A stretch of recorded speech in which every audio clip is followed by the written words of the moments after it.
আগো মা, বাঁচাও আমাকে তোমার ছেলের হাত থেকে। ছেলে মনে হচ্ছে আজকে আমাকে একেবারে শেষ করে দেবে। কেন, কি হয়েছে?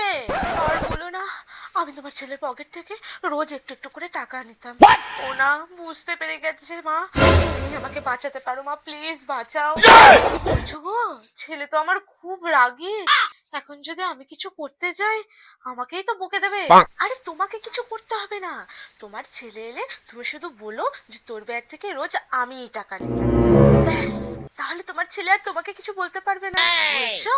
হ্যাঁ ঠিকই বলেছো তুমি। ঠিক আছে ঠিক আছে। মায়ের কাছে এসে কোনো লাভ নেই।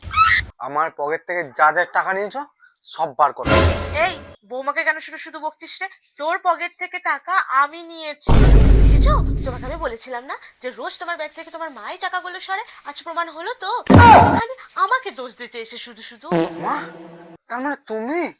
আমি হয়তো দুদিন পরে মরবো, আগে মরলে কি ক্ষতি।